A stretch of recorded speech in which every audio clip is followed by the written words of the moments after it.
Hey, Caleb Rule here. I'm going to start a new series, and this is going to be something where I need to be a little careful because I don't want it to come across as throwing stones. But what I thought I'd start doing is giving a high level overview of just a couple of touch points along a potential prospect's journey in evaluating some companies that you may have heard of, maybe some that you haven't or and should have. And to be honest, Chili Piper is one of those companies that if you haven't heard of them, you should absolutely check them out. I have no affiliation with them. I don't know anybody there, but they keep popping up in my LinkedIn timeline, and they're apparently doing some cool stuff in the lead routing, scheduling space, sales enablement. Think Calendly, but more. So what I wanted to do is, and you can blame somebody literally popped up in my LinkedIn newsfeed right before this, so I'll go with Chili Piper today. But wanted to take a look at a few components, in this case three.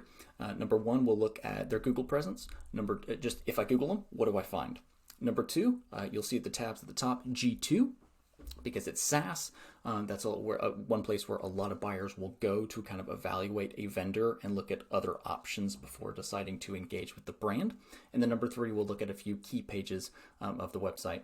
Very high level, not going to get too crazy. And once again, if you're somebody who's in marketing over at Chili Pepper, please don't take this the wrong way. Look, you got a billion things going on, just like every other marketer. And so hopefully you'll find this feedback encouraging. If you don't work at Chili Piper, but you're watching this, I hope you also find this interesting, just to kind of get a viewpoint, right? Of, oh, here's somebody who's never bought, who's just evaluating for the first time, coming in cold, and let's just kind of see what we uncover, shall we? So we're actually going to start with Google. We'll come back to the website. And if I just look up the brand name, that's all I'm doing here. Interestingly enough, I find competitive, right? So Revenue Hero is apparently actively buying the Chili Piper name in Google Ads. Probably going to cost them a pretty penny. But so Chili Piper may or may not be losing a ton of share there. Could be something to investigate further versus what's the impression share, what is the click-through rate on the ads. But there are two schools of thought with buying on your own brand name. Some people say don't. I kind of lean that way as well because, look, if they click somewhere else, then maybe they weren't that invested in you to begin with, and it's money that you could spend elsewhere. However, the other school of thought is, well, some people will buy your name, so it helps to drive up their costs significantly if they really want to go there. And it's dirt cheap for you because it is your own brand name. So some Google Search Console analytics data mining to be done to determine if it makes sense for you. I see here, we've got some good site links. Careers would wonder if there's a way to highlight maybe some other pages versus careers, but that is somewhat generated by Google. Love that Chili Piper versus Calendly. So I believe one of their tools is the instant booking tool. And that goes in direct competition with Calendly, who one might consider a market leader in that space. So I love the fact that you have something around one of your tools specifically showing up in the site links. Related questions, why do people use it? So let's click on it. Where's it come from? Comes from Chili Piper's website. Wonderful, right? You're owning some of the additional real estate within the Google SERP, so to speak. So, and then images as well coming up. Again, this varies by search, but that's eye-catching. That'll stop you in your tracks. And I even love the fact that 2-click booking for agents, that might be enough to get, that's kind of interesting. So all in all, pretty good on the brand SERP presence. And so we will move directly to G2.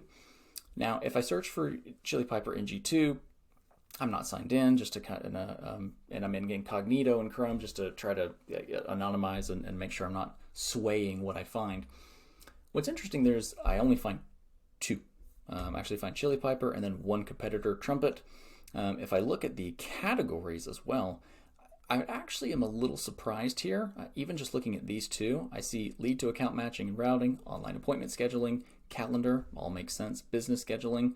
I don't see anything around sales enablement, which is interesting. Yeah, this one, I don't know about digital sales room, but I wonder if there's some categories that could be added to the G2 listing for Chili Piper to be able to just expand your presence on this vital website. But look, you got a ton of reviews. Let's actually pop over the page. Video if you want it, but you get the point, which is good. Scheduled demo, good. Lots of reviews. which is great. Scrolling down, you have your pricing. Wonderful pricing right there. Up front, I see the user ratings. Again, I'm approaching this as a buyer, right? I'm approaching this as I'm scanning. I'm not going to read everything, but I'm going to be looking at it as somebody who is evaluating your platform and thinking what's important to me. This would make me pause a little bit. The ease of setup going at 8. Why is it a little low? Especially because G2 shows the online appointment scheduling average is 8.8.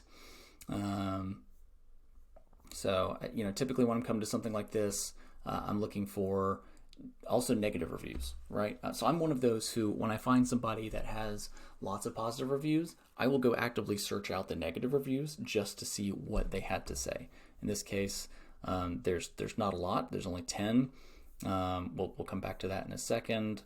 I'm not seeing replies either to these reviews. I know you certainly have that capability to reply as the business, just like you would with a Google review or on many other websites. So I think that maybe is a miss. Easy to get buried in the pile, trust me.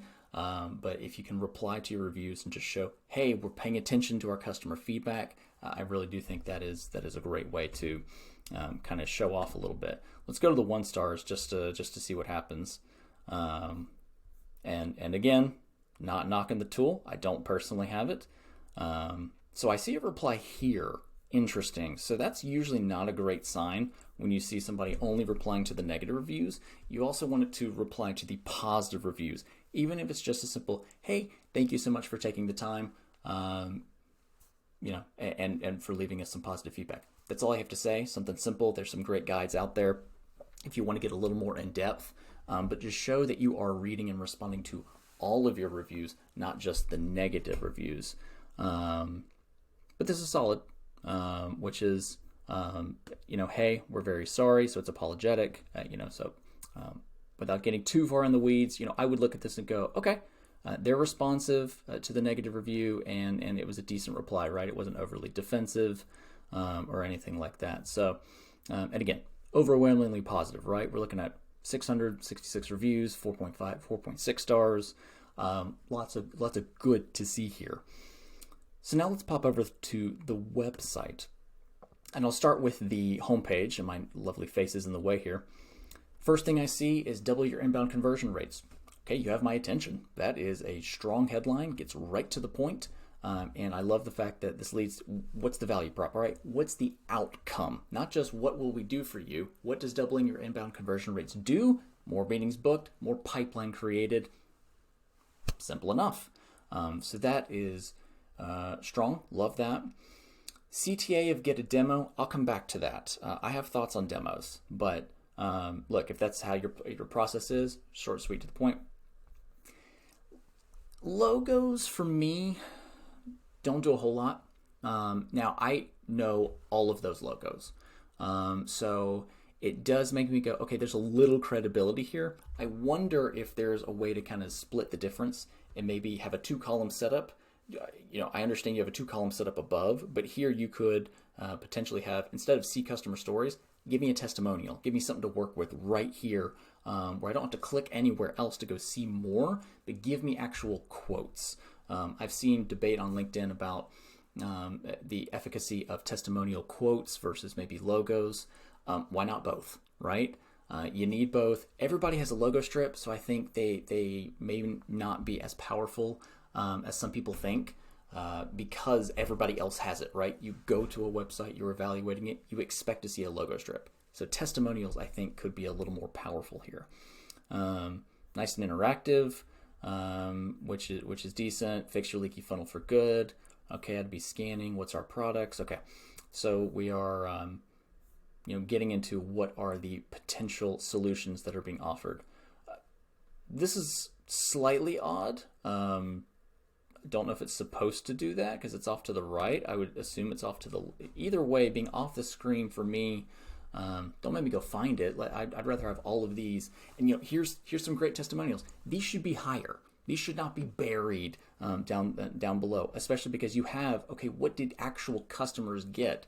And you have some good ones here, right? The Director of Growth at Workato, Director of Marketing Automation at Gong. although it's missing a number, I would immediately notice that. But these should be a lot higher. Put those near the logos, or even drop the logos below this. But I would have these much higher, which would grab my attention. And then we have our CTA. Okay, so let's look at a few other pages. But a brief note about the top nav. I see solutions, pricing, enterprise, customers, resources, company, login, get them. That's eight things up there plus a logo. Feels a little crowded to me. I'm wondering if one or two options could be removed to provide a much more streamlined process. And even I have multiple drop downs, right? Which makes me think, yeah. So we have needlessly complex, I would say. This is not, it's easy for me to get lost. Customers, what's this wall of love? What's this advocacy program, right? I honestly wonder if that could be nixed or even put under company.